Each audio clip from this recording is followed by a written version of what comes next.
515 கணேசன் ஒரு நாள் ஒரு ஆஸ்பத்திரிக்கு போகும்போது அங்க ஒருத்தருடைய இறந்து போன உடலை வைக்கோலை சுத்தி எடுத்துட்டு போறாங்க.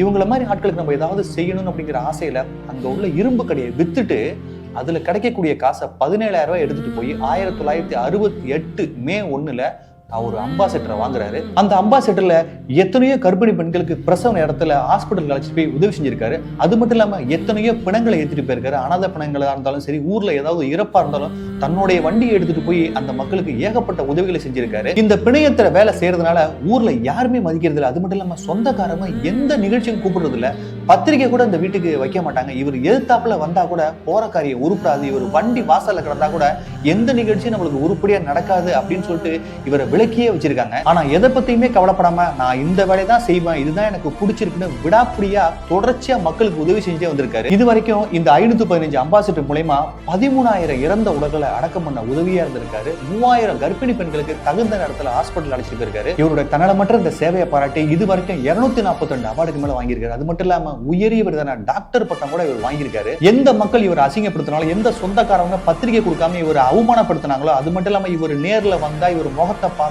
நம்ம போற காரியம் உருப்படாதுன்னு யார் சொன்னாங்களோ சொன்ன எல்லாருமே இவர் டாக்டர் பட்டம் வாங்கினதுக்கு அப்புறம் அவர் காலில் விழுந்து உங்களாலதான் எங்க ஊருக்கே பெருமை அப்படின்னு சொல்லியிருக்காங்கன்னா அவர் எவ்வளவு பெரிய சாதனையை பண்ணிருப்பாரு.